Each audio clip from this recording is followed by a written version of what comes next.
আসসালামু আলাইকুম এভরিওয়ান, সবাই কেমন আছেন? আলহামদুলিল্লাহ অনেক ভালো আছি।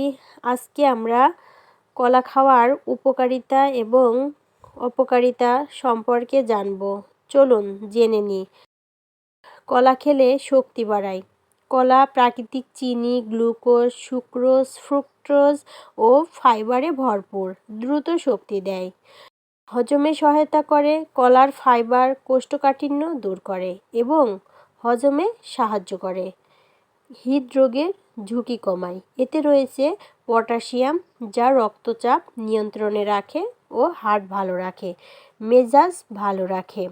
কলায় ট্রিপ্টোফ্যান আছে, যা শরীরে সেরোটোনিন তৈরি করে বলে আমাদের মেজাজ ফুরফুরে হয়। গর্ভবতী মায়ের জন্য অনেক উপকারী। আয়রন ও ফলেট থাকায় অ্যানিমিয়া রোধ করে ও শিশু বিকাশ সাহায্য করে। এখন আসুন আমরা জেনে নিই অপকারিতা কী। কলা বেশি খেলে কি হয়?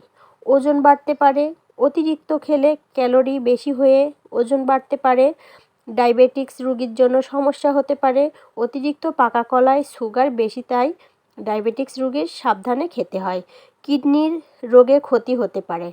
কলা পটাশিয়াম বেশি, কিডনির সমস্যা থাকলে চিকিৎসকের পরামর্শ ছাড়া না খাওয়াই ভালো। গ্যাস ও অম্বল হতে পারে।